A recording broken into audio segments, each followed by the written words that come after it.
hello everyone दिनैनि बे गोदान मोनसे भिडिअनि गेजेरजों नोंथांमोनखौ गासैखौबो बरायहरबाय लोगोफोर ओरैनोथ' नोंथांमोना भिडिअनि थाम्बनेल आरो टाइटेलावथ' नायनानै एसेब्लाबो हमनो हाखाबाय जानांगौ दि लोगोफोर स' दिनैनि भिडिअआ मानि सोमोन्दै जागोन स' लोगोफोर दायो आं नोंथांमोननि सेराव लानानै फैदों मोनसे गोदानै बर' सावथुननि सायावहाय फिन आपडेट लानानै फैदों लोगोफोर नोंथांमोना बे बर' सावथुननि सायाव आबुङै मिथिनो थाखाय भिडिअखौ फार्स्टनिफ्राय लानानै जोबजासिम नायलांबाय थायोब्लानो जाबाय लोगोफोर बिथां गोजोन बर'नि स्ट'रि स्क्रिप्ट आरो डाइरेक्सन होनायाव दिहुनजानाय मोनसे गोदानै आर'नाइ बर' फिल्म प्रडाक्शन बेनारनिफ्राय दिहुनजानाय मोनसे गोदानै आबुं बर' सावथुन जाय सावथुननि मुङानो जादों सानबोलावरि स' ओमफ्राय लोगोफोर बे सानबोलावरि मुंनि आबुं बर' सावथुनावनो जों गाहायै फाव खालामनायखौ नुनो मोनगोन बर'नि बयजोंबो सिनायजाखानाय बिथां सोरां नार्जारि पुजा मोसाहारि गुनुबथि जायखौ दांखोलोदो मुङै मिथियो जेंगाव आरो लोगोसे जुनमनि दैमु आरो लोगोसे गोबांथार फाव खालामगिरिफ्रा बे सानबोलावरि मुंनि आबुं बर' सावथुनाव फावखौ खालामबावदों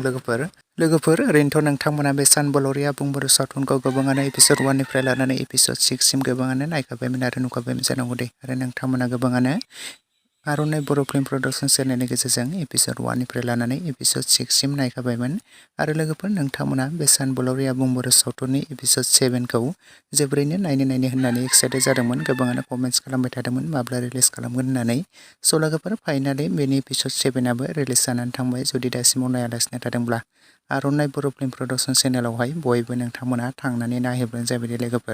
लोगोफोर आरो सोर नोंथांमोना नायखो आरो नायनानै माबोरै मोनखो कमेन्ट सेक्सनाव बयबो लिरना फोरमायहरदो लोगोफोर आरो नोंथांमोना बे सानबोलावरि आबुं बर' सावथुननि एपिसड 8 खौ नायनो थाखाय एक्साइटेड जानानै दं नामा जुदि नोंथांमोना एक्साइटेड जानानै दङब्ला कमेन्ट सेक्सनाव लिरना फोरमायहरदो लोगोफोर आरो थाबैनो बिथांमोना बेनि एपिसड 8 खौबो थाबैनो रिलिज खालामनानै होगोन नोंथांमोना बयबो नायनो थाखाय एसे नेनानै थाथ'दो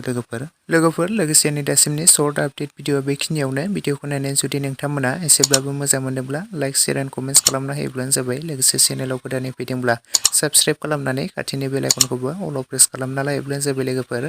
जाहाथे नोंथांमोना बेफोरबायदिनो माखासे गोदान फुल मुभि मिउजिक भिडिअफोरनि आपडेटखौ थाबैनो मोनथिबाय थायो